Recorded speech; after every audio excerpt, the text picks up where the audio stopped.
So life is really a big puzzle, and everyone has all the pieces of the puzzle, but not everybody knows how to put them all together. And that's what Vedanta does. It knows the puzzle and how to put it together. And if you just try on your own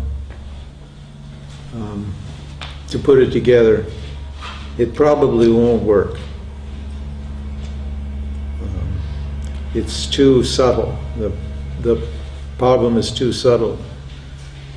And there's no reason to try to put it all together yourself anyway, because it's already been done. So why try to invent the wheel when they've already invented the wheel? Why not just get the wheel and use it? See? So it's like as if if you imagine yourself in the springtime. This is a good analogy for now. You go out to the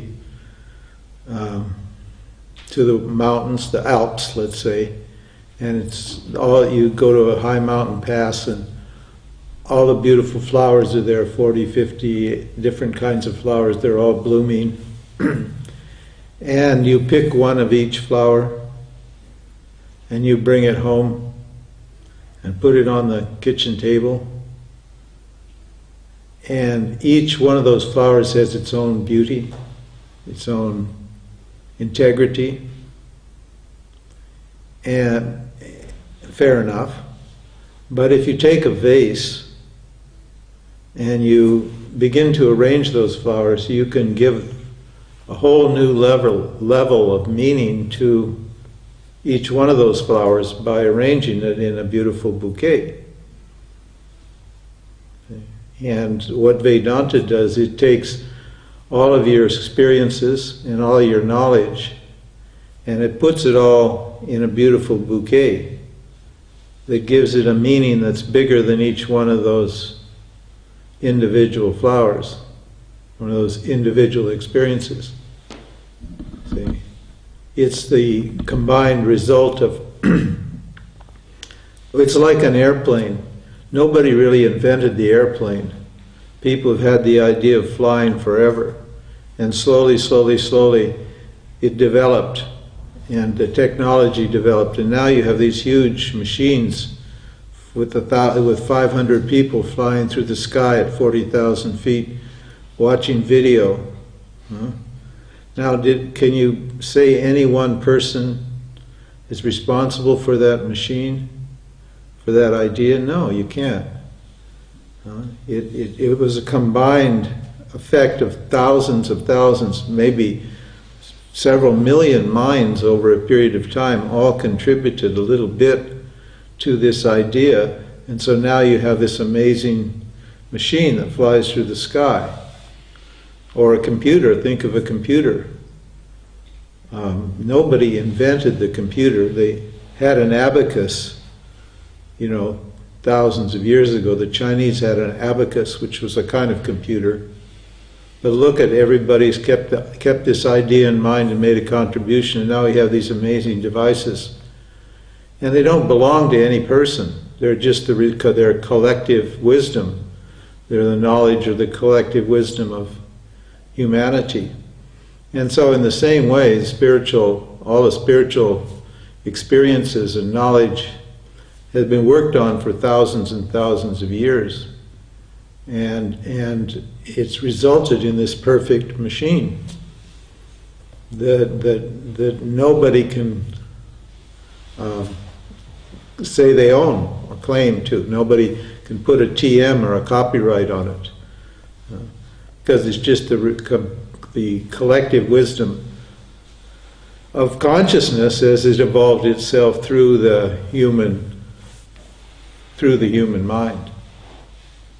So the first part of the first piece of the puzzle, and it's very important that you be able to sign on to the logic of the teaching as it goes. If you can't sign on to point A, then point B is not going to work for you. That's the thing about a puzzle. All the bits are all hooked together. If they're not all tied together, then it's not a puzzle. It's not the complete picture. So every teaching here is connected to every other teaching, and they're organized in a very logical way. And so, in order to get the most out of this, I'll take my time with you to see, and I'll watch you. That's why I like to see your faces, because when I give an idea, I can see if it's going in or not, if it's being assimilated. If it doesn't make sense, there'll be a little question mark come on your forehead, and then I'll know, oh, I maybe back up a little bit and try to present the idea in a little different way to make it understandable to you, so that we can all go together on this, in this inquiry.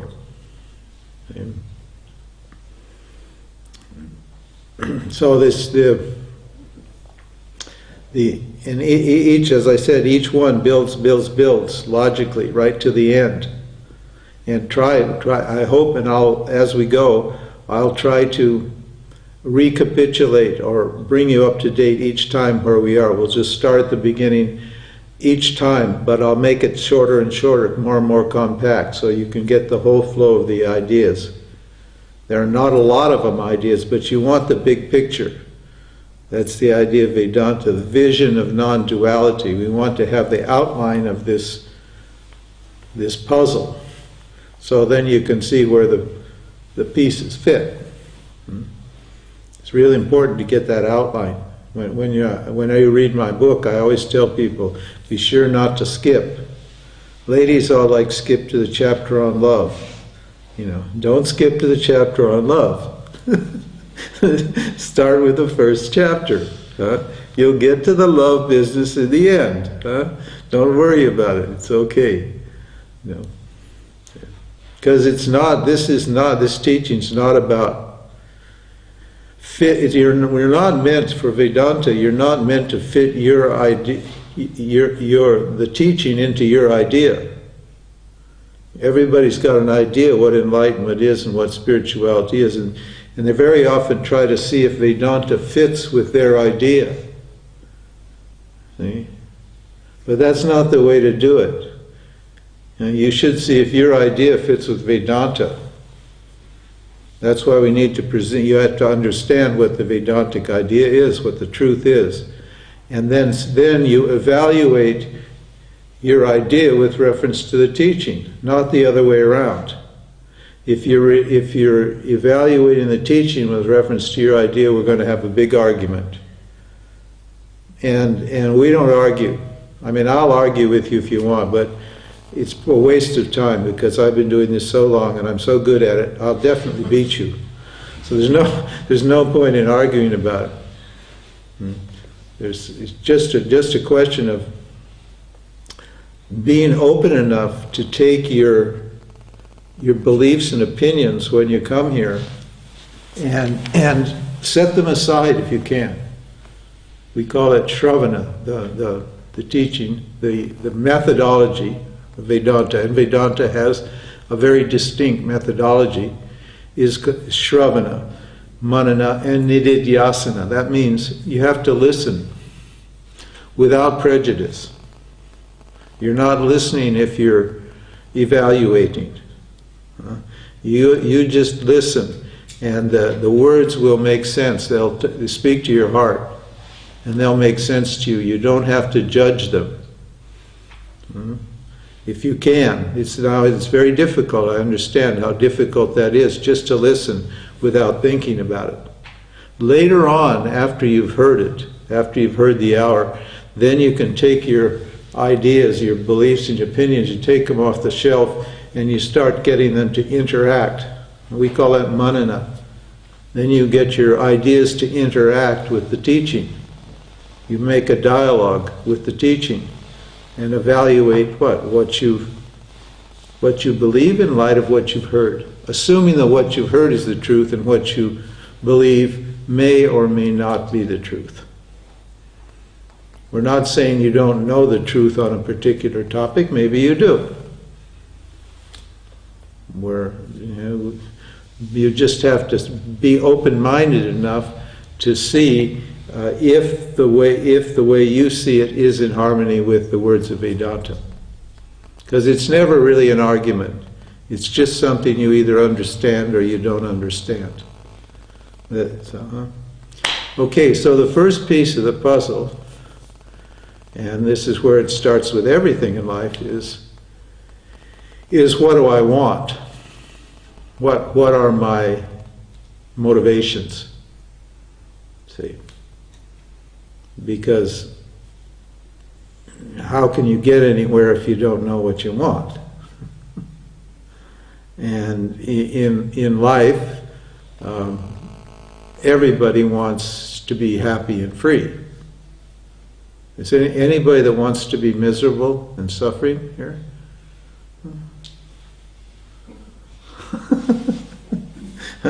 I don't think there is.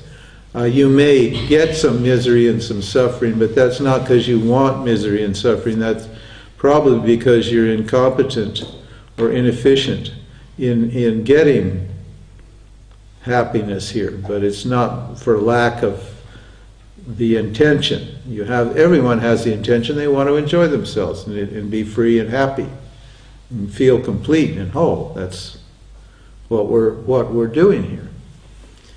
And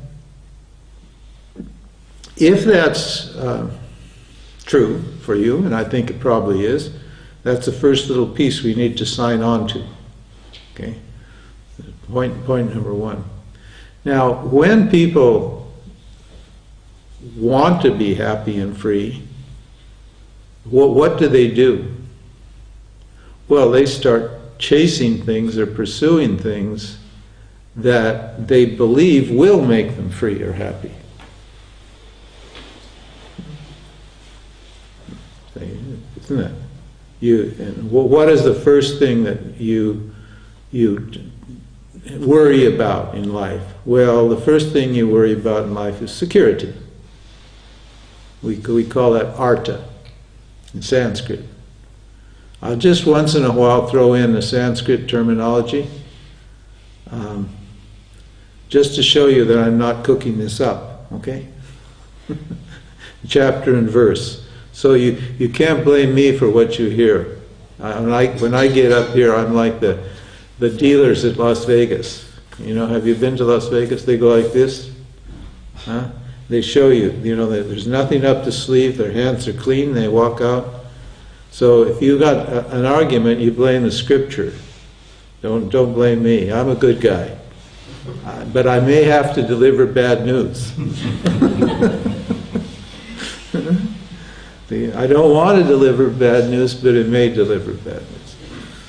So the first thing people want is security. And, that stands to reason, doesn't it? Because life is pretty insecure. You can't count on anything, really, to last. Can you? Nothing really stays the same from one minute to the next. And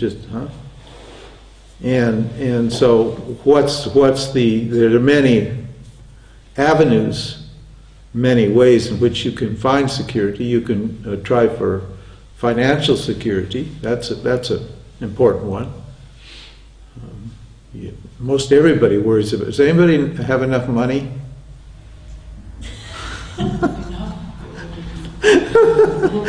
No, but I mean, does anybody feel like they got plenty of money? That it's so that you don't want more money? No, nobody does. Everybody wants more money. No? Well, you're an unusual one. Everybody wants more money. Why? Because they have more desires. It will make them feel more secure. The more money you have, the more secure you are. It's natural. It's normal. Or emotional security. What about love? Does anyone feel they have enough love? Not a lot of hands go up when we ask that question. You could always have more love, couldn't you? You could love yourself more. You hope more people love you. You hope the people that do love you more or better. It would make you feel more secure if they spent more time with you and paid more attention to you. Isn't it? Yeah, everybody wants more love. They want more money. Power. Does anybody feel they're powerful enough to take care of themselves and handle this life? Well, maybe some do, but everybody'd like to have a little more power. That's a common goal. This may not apply, every one of these things may not apply to you, so don't worry if it doesn't. But definitely one or two or three or maybe all of them will apply to you. What about pleasure? We call that kama. In the scriptures we have a sutra called the Kama Sutra. That's the sutra or the scripture on pleasure. Why do you think they have a scripture on pleasure? Because people want pleasure. Once you get secure, once you've got enough money in the bank, what do? You want to enjoy, right? You're interested in pleasure, luxury, travel, entertainment. I mean, look at these societies that we're living in now. Take a look at them. Like Germany's a good example. You got enough stuff here. There's enough wealth and stuff here to last for a long time. But that's not, everybody's pretty secure. I don't see people sleeping on the streets like you do in India. So everybody's probably got 3 meals a day and clothing on their body and a roof over their head. That's pretty secure. If you go around, I was just in South Africa, that's a very good deal.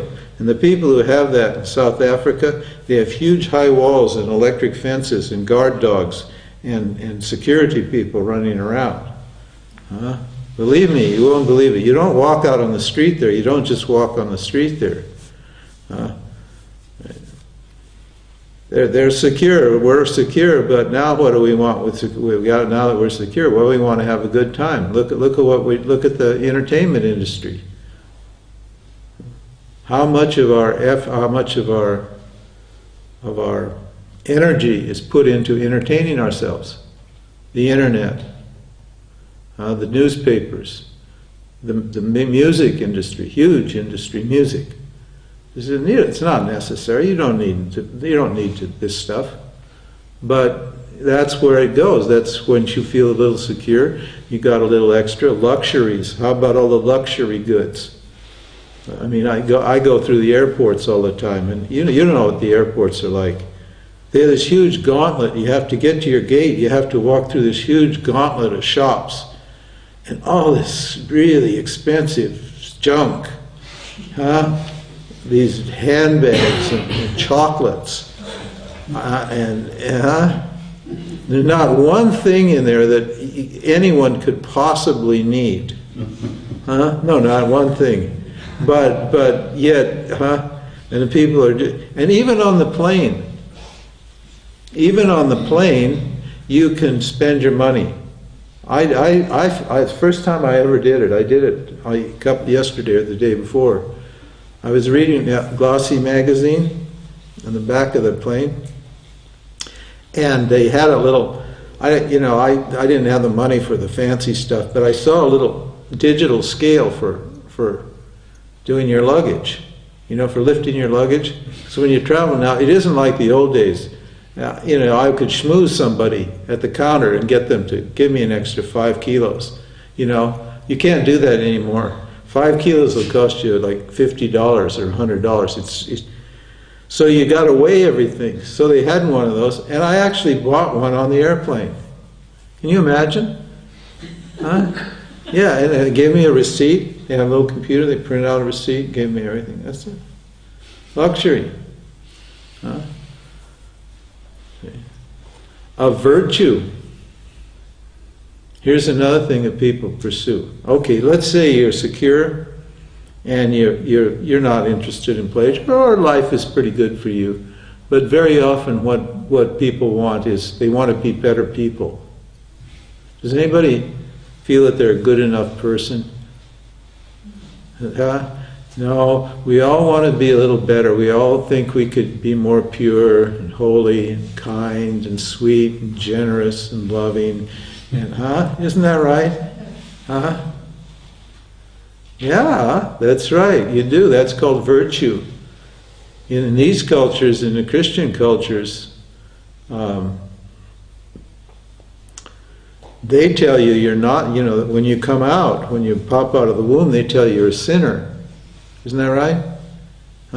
Even if you're not a Christian, your mom and pop were conditioned by that, and there's something wrong with you.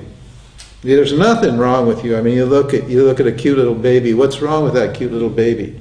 They're beautiful. I mean, they could descend a bit of something, but I personally not crazy about babies, but I understand what babies are beautiful. But the parents don't tell them they're beautiful, do they? Only at the beginning. They're like puppies. Puppies are all cute until they go up. And as soon as they stop being cute, then people start abandoning puppies and rabbits and all that furry, cozy little things. So there's nothing wrong with you when you come in, but in these cultures, they tell you that you're, a victim of original sin. You're a sinner. You're not good enough. As soon as you make a mistake or do something your parents don't like, then they tell you, you've got to get yourself together here. There's something wrong with you. You need work. So we believe also that we're not good enough. We're not holy enough and pure enough. And so a lot of people are trying to correct themselves and make themselves pure and holy and good.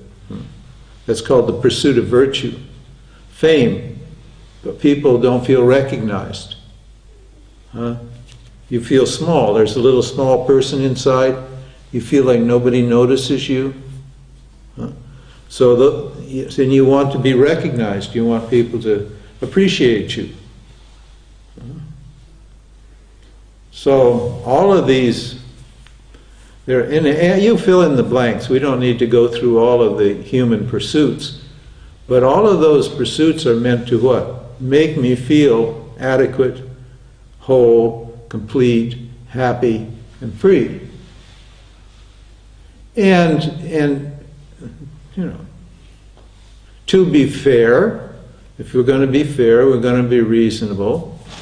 When you do get what you want, you do feel free, don't you? And happy and complete and whole. You do. Does that mean that the happiness or the wholeness or the completeness or the freedom that you get, does that mean that comes from the object that you got? This is a big point here now. We're getting to this one is the one you need to really work on, just because there's going to be a part of you that's not going to like this idea. Does that mean that the object, the joy that you're looking for, the happiness and the completement, is actually in the object that you are pursuing? Because you're pursuing it, why? For the happiness that's in it, aren't you? I mean, if you wouldn't pursue it if you didn't think happiness was in it, would you? You don't pursue money or sex or power or whatever it is to make yourself unhappy. Does anybody do that? I don't think so. Nobody does that. So I pursue these things because I think there is joy or happiness or completeness in those objects. But is that true? Is there happiness in objects? Well, if there is, then the same object would give everybody happiness, wouldn't it? if there's like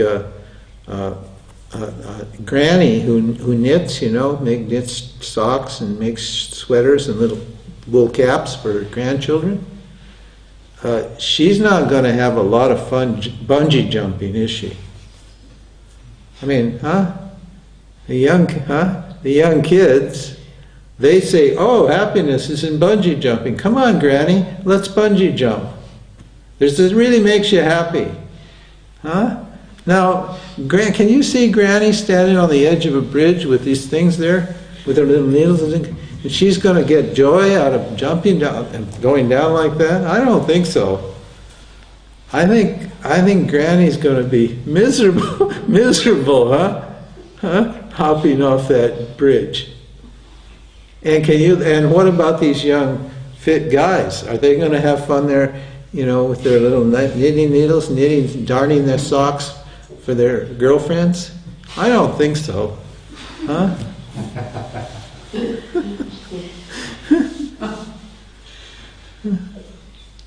But an alcoholic, okay, there's guys go to the bar, but a teetotaler is not going to be happy in the bar. And you give one of those guys in the bar a cup of tea and he's going to punch you in the nose. He's not interested. So, you get the idea. The joy is just not in the object, is it? Well, then why does it look like the joy is in the object? Why? Why does it seem to be in the object? Remember, if it's in the object, then you're okay. It's okay to chase these things, chase all these things I want. And it certainly seems like it, but what actually happens when I get what I want? Where's the joy coming from? Well, Vedanta says if you analyze it carefully, what happens is when you want something or fear something, a fear being just a negative desire, when you avoid something, say you've been smoking a long time and you believe you have cancer. You have this fear that I have cancer. And then you go to the doctor, and the doctor takes a lung scan, and he says, "No, you don't have cancer. You've just got a case of pneumonia. We'll take these drugs." You'll be so happy to hear that you have a case of pneumonia, won't you? Why is that? Because the fear is removed when you get that news that you don't have cancer, that you just have pneumonia. The fear that was agitating you goes away, and what you feel really happy, don't you? Or take the positive side. When you fall in love with somebody, their eyes met across the crowded satsang, and the zzz, zzz, the buzz, the chemistry. The chemistry starts, so ooh, and you look, and the love starts flowing and all that sort of thing. Because you had this fantasy all along about the perfect Mr. or Mrs. Right. Everybody's got the perfect little fantasy person inside their head. They think if that person shows up, then that'll solve my problem for good. Isn't it? That's what they tell you, isn't it? In the society, they tell you there's the perfect Mr. or Mrs. Right out there, and when it happens, it's love forever, till death do us part, and all that. So that buzz starts to happen, that feeling of attraction and excitement and pleasure starts to come. And what happens when you actually connect?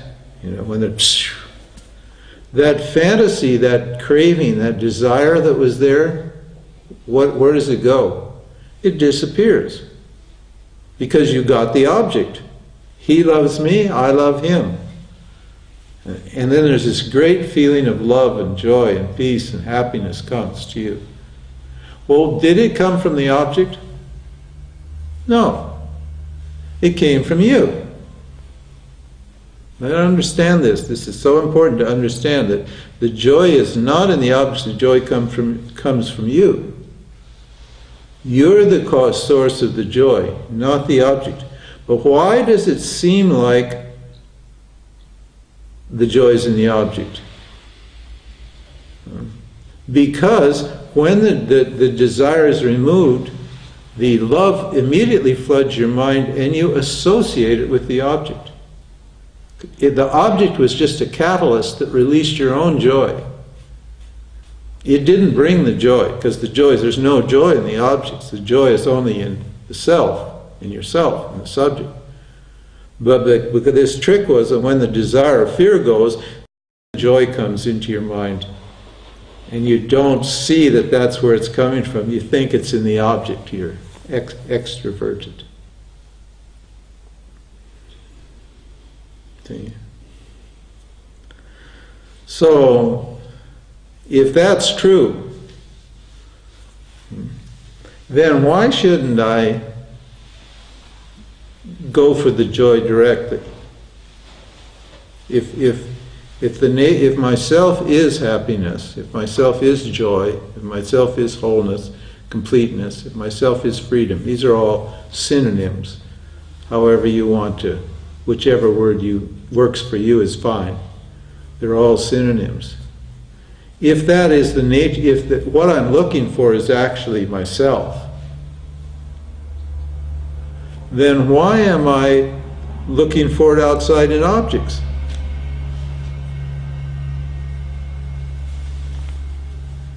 Well, how come?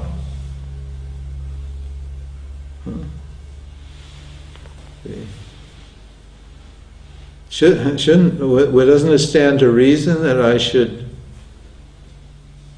look for it directly right here? Now yeah, it does. It definitely does. Because, okay, there's nothing wrong with using objects to make yourself happy, but what happens, what kind of happiness is it? It's temporary happiness, isn't it? It's temporary. It doesn't last. As soon as that happiness wears off, then what happens? I want some other object to make me happy. Because I'm associating the joy with the object. So all objects come and go, don't they? There's no object that just remains constant, is there? In your life. No. Every single object comes and goes. It appears for a while and then it disappears. There's no constant object in your life. The only constant object is what? You. Which means you're constantly in the presence of joy and happiness. But then, okay, why don't I get it? See the problem here? See, this is a tough problem. This is a difficult, tricky problem. Because I am the joy, I am the happiness, it's always present, it's right here. And yet I just keep thinking, oh, well, if I get this, if I get that, if I do this, if I do that, blah, blah, blah, blah, blah, blah, blah, then I'm going to be happy, or I'm going to be full, I'm going to be complete.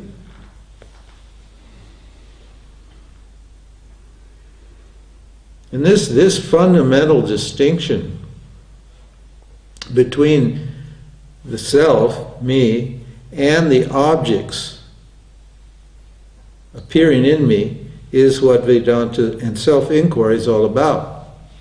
It's a very, very simple thing. Self-inquiry is very, very simple. This is nothing complicated about that.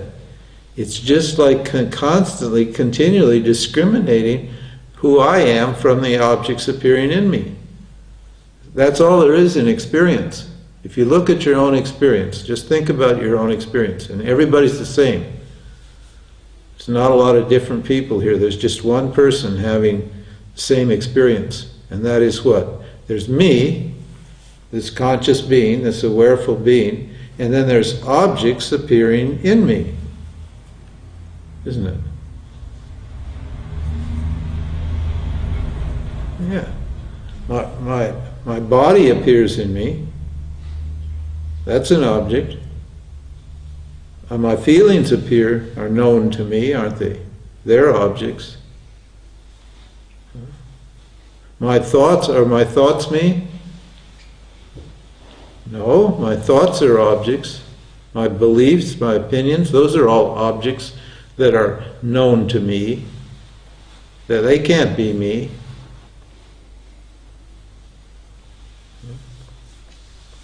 Are people me? No, people are objects. Situations. That's, a lot of us are interested in situations. We want the right kind of circumstances, a situation. Is that me or is that an object? That's an object. Circumstances, situations, those are all objects to me. Where's the line between me and the objects appearing in me? So this is an investigation that we are trying to do.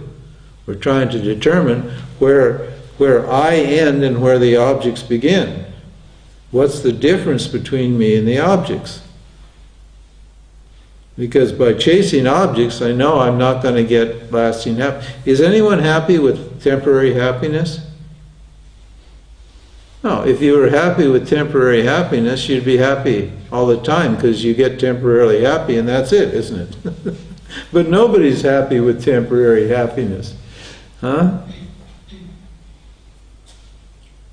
Is that right? I want the happiness to last. Well, the happiness that's associated with objects, as you can see from your own experience, doesn't last. So, the only thing that's causing this problem is what? My failure to discriminate or distinguish myself from the objects appearing in me. Everybody's been happy for a minute or two, haven't they? Huh? Or an hour, or a week, or a month, or however long. Yeah. So that means has anybody never been happy? Yeah, good. I'm pretty sure that everybody at least been happy for a few minutes, which proves that happiness exists. And if it isn't in the object, then it's got to be in me. And how far would that happiness be from me then? Is happiness an object? Is that something that is objective to me, or is that non-separate from me? Is that my own nature? Maybe happiness is not a great word. Huh? Maybe we should look into the word happiness. Is a happiness the result of a happening? Is that what happiness is? The result of you getting something that you don't have already? If that's the kind of happiness, then we don't want that kind of happiness, do we?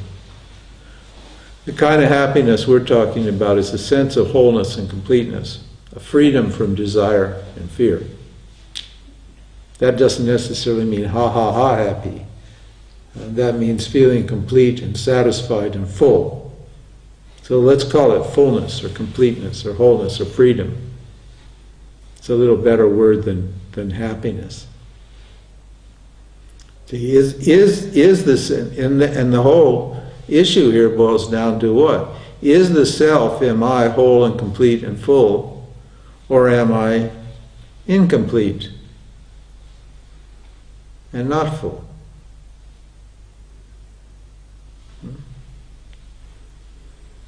How am I going to resolve this doubt? If I'm complete, then I don't have to chase for anything anymore, am I? Do I? If I'm incomplete, I've got to keep chasing stuff.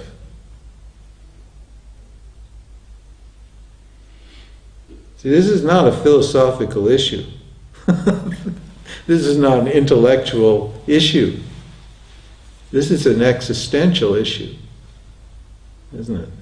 This is just right, basically, what the hell am I doing here? What what the hell is life about? Who am I?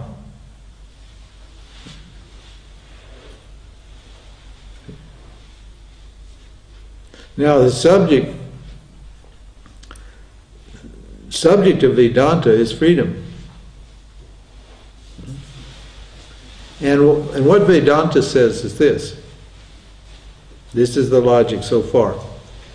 If there's no, if the happiness that comes from objects is actually coming from me, I should pursue happiness directly, or freedom directly. And so the fourth pursuit, aside from security, pleasure, and virtue, is called moksha. Or moksha means freedom.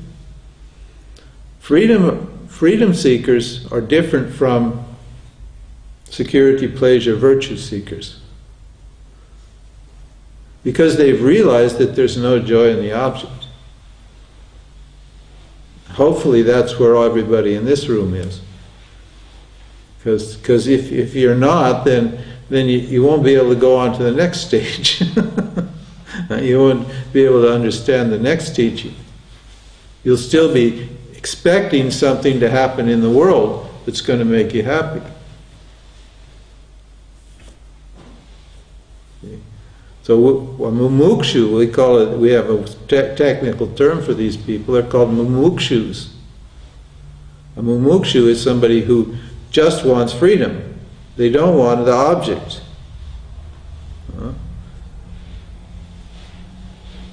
See, this is where most everybody drops out of the spiritual path. They think they can get freedom plus the objects. I can have the wife, the kids, the job, the house, the pleasure, and all that, and I can get free too. Isn't it? In other words, huh? Yeah. Freedom's not the only priority. Freedom is what? One among many priorities. Now, is that going to work? Huh? Is that going to actually work? I don't think so.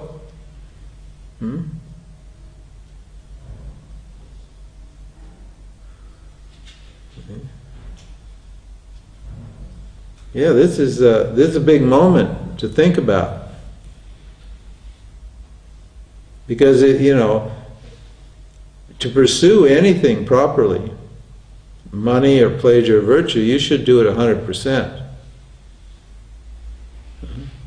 The more scattered you are in your goals, the less efficient you are in attaining your goals. Isn't it? And very often these goals are conflicting, aren't they? Very often you have two or three things that are actually conflicting one with another. So you get so far and then it suddenly conflicts with this other goal that you have. And then you've got to stop here and go there and try and make this work for yourself.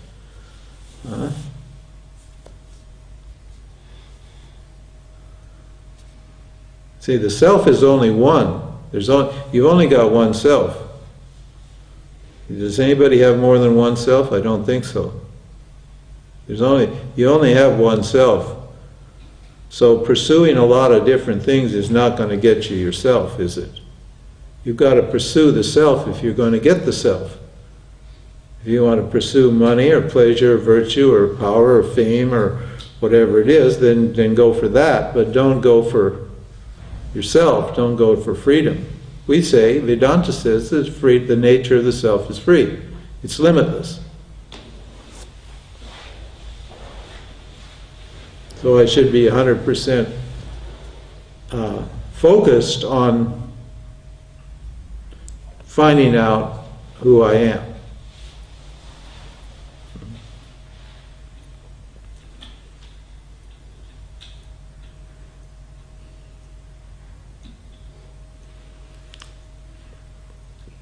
Now, if that's, how are we doing?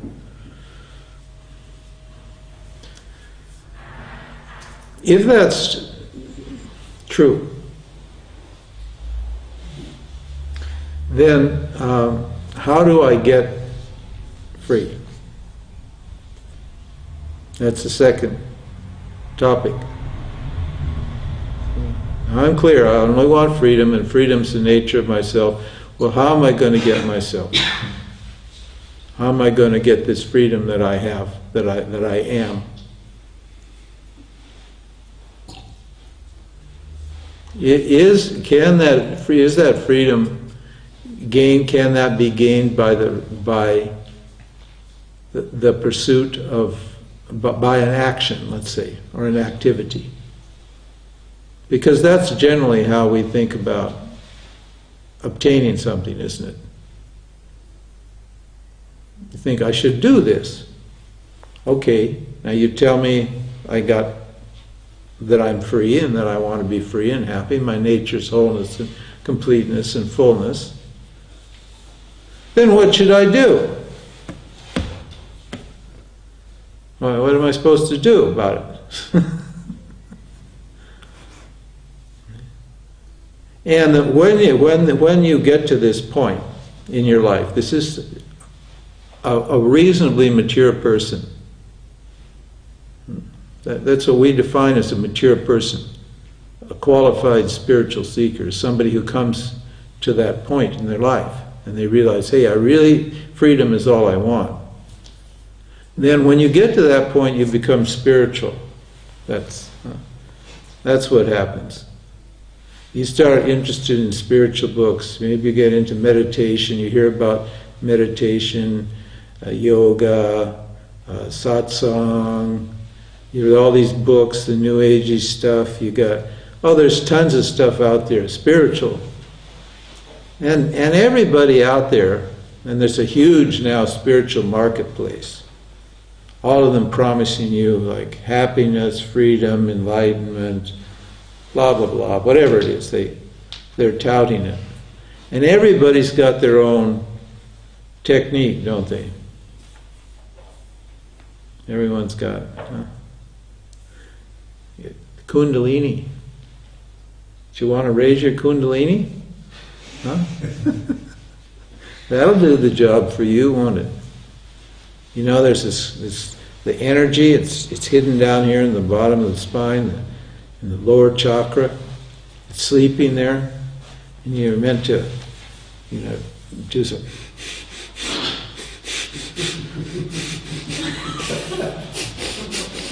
You're supposed to do all that, huh?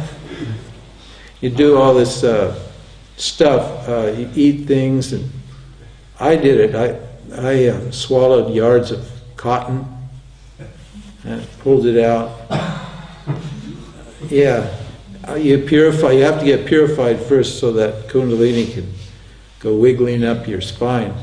But you got to be careful, because you don't want it to go to the wrong side. There's all kinds of little crisscrossing nerve currents, and if it goes to the wrong one, you can get and suffering. See, so you want to get yourself pure, so when you get that Kundalini, wing, it wakes up, it just shoots right up your spine, through your heart chakra, you get love comes, and through your mind, wisdom comes, and then boom, it goes out the top of your head and merges in a big cosmic orgasm with the cosmic energy, the Shiva, and boom, yoga, union, happy. You're okay. Then you're enlightened, fully enlightened. Presto changeo. You push a bunch of little buttons in your body, and poof, out goes the spirit, merges with the universal spirit, and you're free.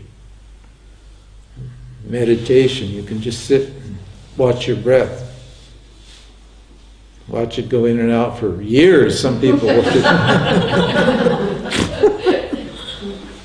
What are they doing there? I never did understand what they're actually doing there, watching their breath. Because, the breath is just the breath. It's just air going in and out. I can't see the connection between watching your breath and freedom. But people actually think that if they watch their breath and do whatever they're supposed to do, that's going to set them free.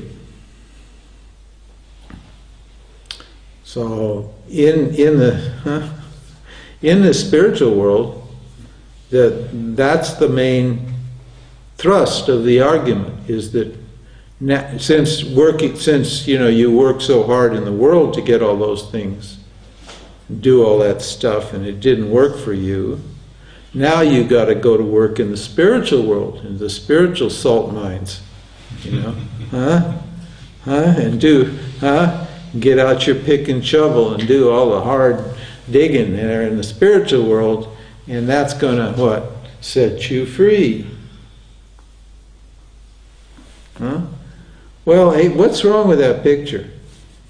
Or what's right with that picture? That idea that you can get freedom by doing an action is based upon what? The idea that reality is a duality. Not that it's a non-duality. Okay, we got to sort this out now before we move on spiritually, because we got to figure out whether reality is dual or non-dual.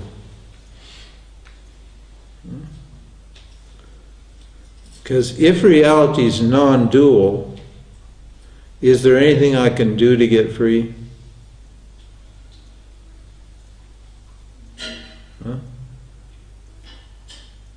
Oh, you don't understand what non-duality means, maybe, or what duality means. Duality means that what? See, in your experience there, we said earlier, there's two things, a subject and an object, me and the objects.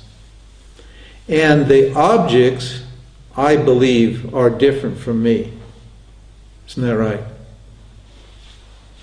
That's generally what everybody thinks. Like, okay, let's... this is an object. Well, these are glasses. And where are the glasses?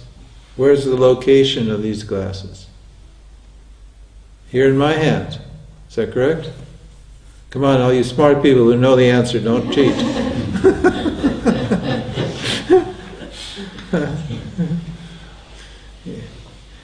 Yeah. It looks like these glasses are here in my hand. And it looks like they're objects, doesn't it? But if we analyze the way we experience things, we're just going to do an analysis now of experience, then these glasses are me. What? Did I hear you correctly, sir? You said those glasses are you. Yes, you heard me correctly. I said these glasses are me. See what a contradiction that is to my belief? My belief is the glasses are objects. The glasses is something other than me. And Vedanta says, no, the glasses are you. Well, how does that work out? Then somebody's got a problem here. There's an apparent contradiction here. Okay, here's how it works. Light strikes on the object, and the experience of glasses appears in your mind. Is that correct? Now, you don't see a dog here. Does anyone see a dog? I don't think so. You see glasses here. Why? If there was a dog here, you'd have a dog experience, wouldn't you? You'd have a dog thought. There'd be a dog in your mind, and you'd have dog thought. If there's a banana here, you're going to have banana thought. And there's going to be a banana in your mind, but there's no banana in your mind, there's only glasses. Because your thought, your experience, and this is where you experience it, is what? True to the object. Basic psychology, basic knowledge, theory of knowledge, epistemology. This is how experience happens. Stimuli comes off, the passes through the retina, and in the mind, The mind takes the form of this object. Now, how far is the object from the mind? No separation. The mind and the object are one, aren't they? The mind doesn't have any structure. The mind is formless and nameless. That's why at one minute it can be a glasses, and the next minute it can be a dog or a banana. You can experience any object, and you could experience hundreds of objects in succession. The mind can just keep taking have different experiences, right and left, over and over, of all different kinds of objects, because it's not structured. It's not a thing. It's just consciousness. Consciousness doesn't have a name and it doesn't have a form. It's totally formless and nameless. So it can structure itself according to any object. It can perceive and know and experience any object. And that object is formed out of consciousness itself, just like a spider's web is formed out of the spider. Your experience is formed out of your consciousness. Every experience, every object, whatever, love, if love is the object of your experience, that's formed out of your own consciousness. So the object and your own consciousness are non-separate. So you're not actually experiencing this over here, are you? If we were experiencing over here, well, then all the people, there were 1,000 people experiencing over here, how could you experience it? Because everybody would be over here experiencing it. You'd never see the object, would you? Huh? Everybody would be fighting to see the object, because they'd all be clustered around trying to figure out what the object was, but there'd be so many people in the way you couldn't see the object. And in fact, scientists tell you that when you get over here and start going into this object, it just dissolves into atoms and protons and neutrons and quarks and mesons and pi mesons and God only knows what, and then it dissolves into space, and then the particles are no longer particles, they become waves, and then it just disappears. There's actually nothing substantial here for you to actually experience. It does seem like a solid object because your senses are objectifying it. In other words, your senses are making it look like it's solid, but when you actually get over here to look at it, it's not solid at all. It's just space with atoms in it and consciousness. Because you can't have space and atoms without consciousness, can you? Now, if the thoughts and the objects appearing in you are made out of you, then how far are you from the objects?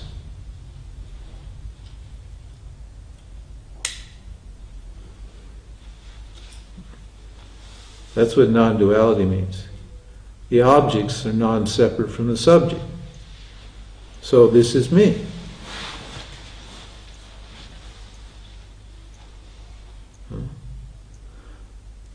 Now, when they tell you, when they tell you that you can get yourself by doing some action, this is, isn't that what? Isn't it in the spiritual world? Doesn't they say that? Do this yoga, do this meditation, do this practice, breathing, Reiki, or go to some guru, and that guru will zap you. You know that one? They'll zap you with enlightenment. Or they'll put their hands on your head and they'll transfer enlightenment into you. Huh? Is that going to happen? Is there some action that can give you what you already have? Meaning yourself. You want freedom.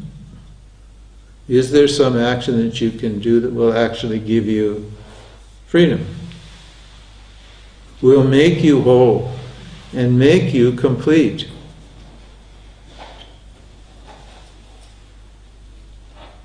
Think about it.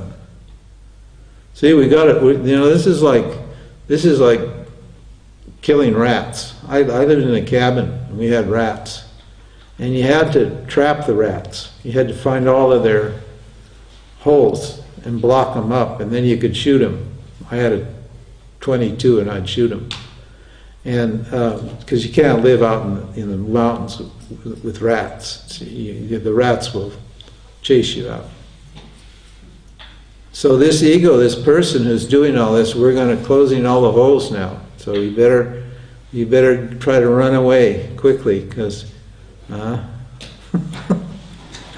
we're going to kill the doer here.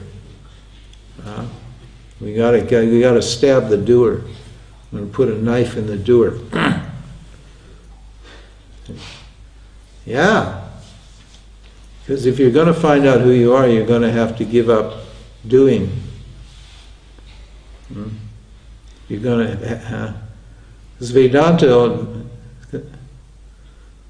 Well, why are you going to have to give up doing? Because you can't get what you already got by doing something, that's why.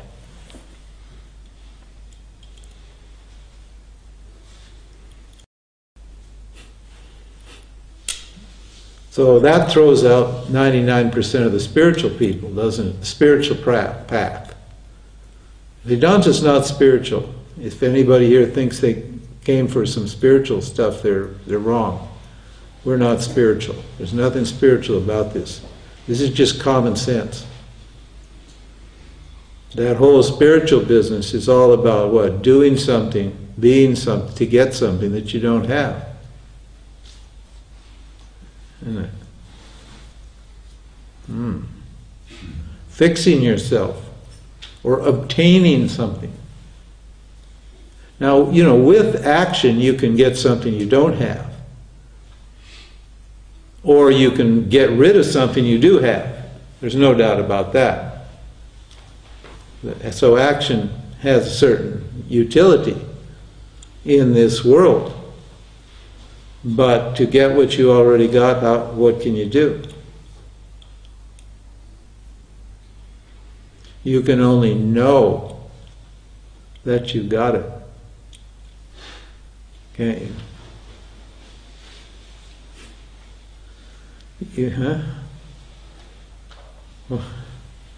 What else is it? What other possibilities is there? You can only know that you got it or not. Therefore, what?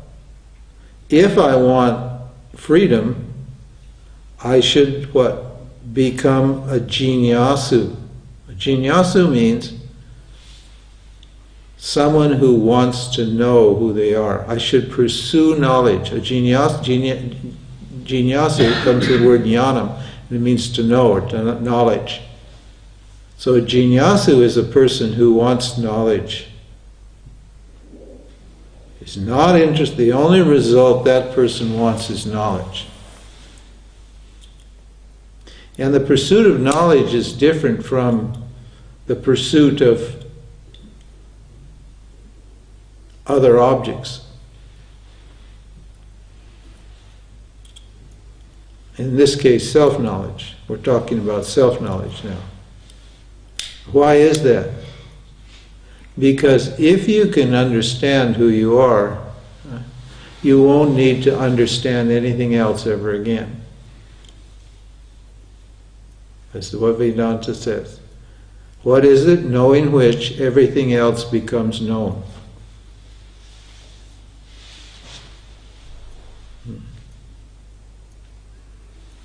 This is a one-off. I get this, and one-off means you only have to understand this one thing. You only have to understand it clearly. And you don't have to look for anything else ever again. That's called freedom.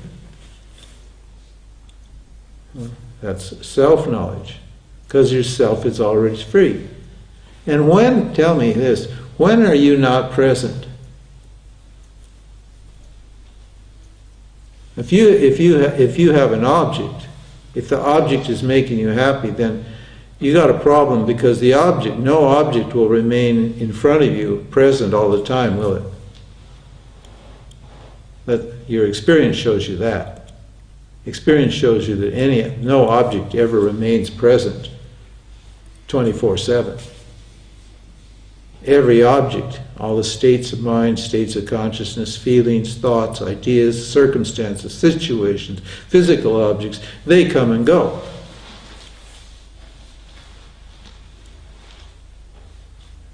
So, yeah. But what about me? Do I come and go? Have I never not been here? That means, to put it in a positive way, are you not always present?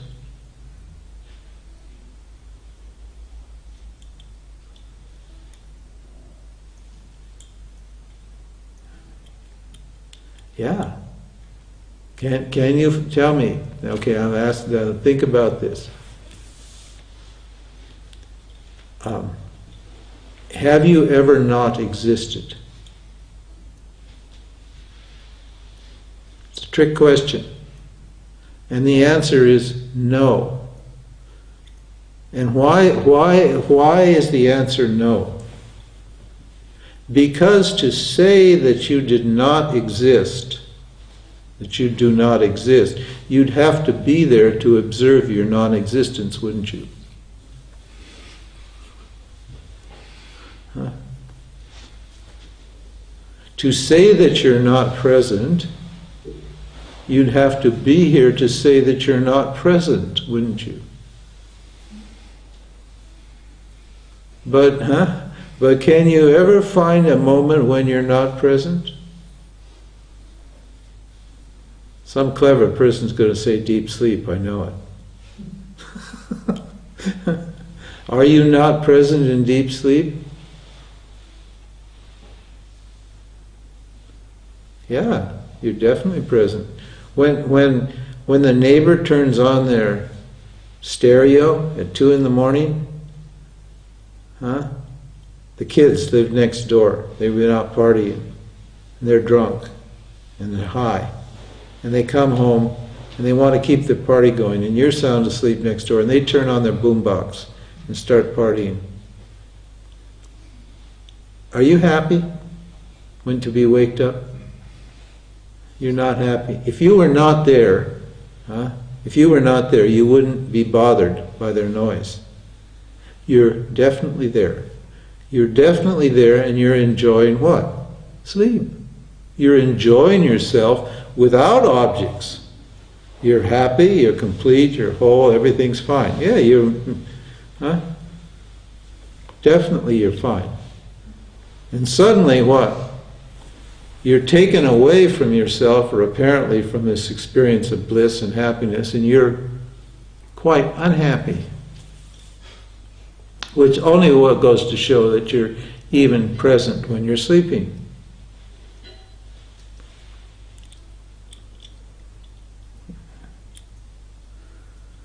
So if I'm never not present, in other words, if I'm always present, and my nature is happiness or joy, then the only solution is what? The only problem I've got is not a doing problem, it's not an experience problem. I've got a knowledge problem. I don't know who I am. And if that's true, then I need a means of knowledge to know who I am. And before we take up the means of knowledge tomorrow, this is the last one now, isn't it, for today? Before we take up the means of knowledge tomorrow, we're going to go through, tomorrow we'll start with a talk on enlightenment myths. Okay? It's really important that we clear the decks. I've used a couple of examples, Kundalini and so forth, but to get it really clear so this teaching works for you, we need to help you knock off all of these beliefs, these enlightenment beliefs. Because if you're hanging on to these beliefs, then Vedanta is not going to work.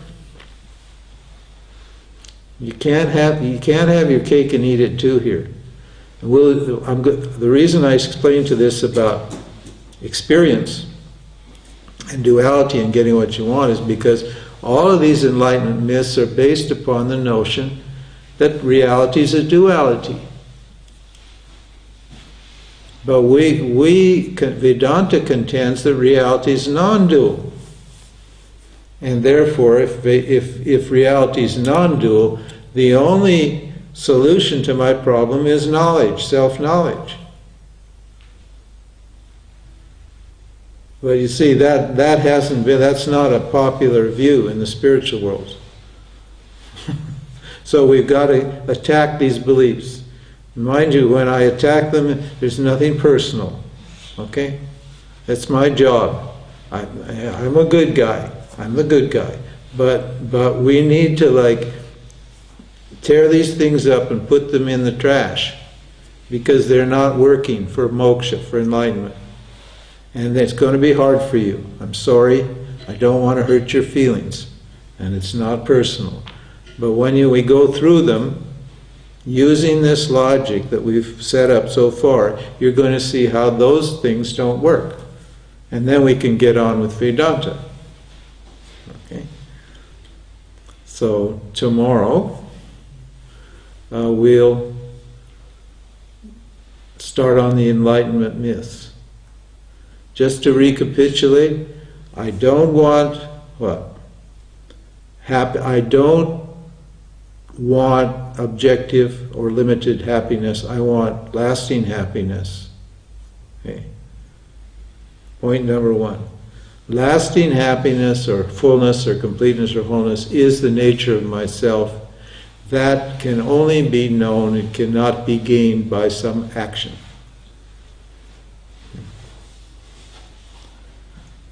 And that anybody that tells you you can do something to get enlightened is what? A dualist. That's duality. And we, by just analysis of objects, the subject and the objects have shown that in fact reality is a non-duality, it is not a duality. If you want to live in the dualistic world, then okay, fair enough. But you're living in a dream. You're living in a belief. That's all. You're not living in reality because reality is a non-duality. There's only one principle here, that's consciousness, and that's you. And everything here is manufactured or made out of your consciousness. All the objects, all the people, the sun, the moon, the stars, everything is manufactured out of you. Just like a spider's web is manufactured out of the spider. The spider is both what? The substance of the creation and the intelligence that shapes the creation. And you are what? You're both the substance of your life and your creation, and you're the intelligence that shapes it. You're the one that gives meaning and beauty to all of these forms in your life. And all of those things are non-separate from you, they're made out of you. This is the beauty of Vedanta. It means you're free. Because everything depends upon me. But what? I don't depend upon anything. The spider's web depends upon the spider. But does the spider depend upon the web? No. The spider needs the web, it puts it out, and when it's done with the web, it sucks it back in. The web is just a tool, just an instrument. It's made out of the spider, shaped by the spider for his own purposes. It's the boss. And yourself, you are the boss of your life. You're the boss of your creation. It depends upon you, you don't depend upon it. And that's what we call freedom or moksha. It's just understanding that, getting that clear, that sets you free. So tomorrow we'll discuss the enlightenment myths and then we'll proceed on, little by little. Good. you.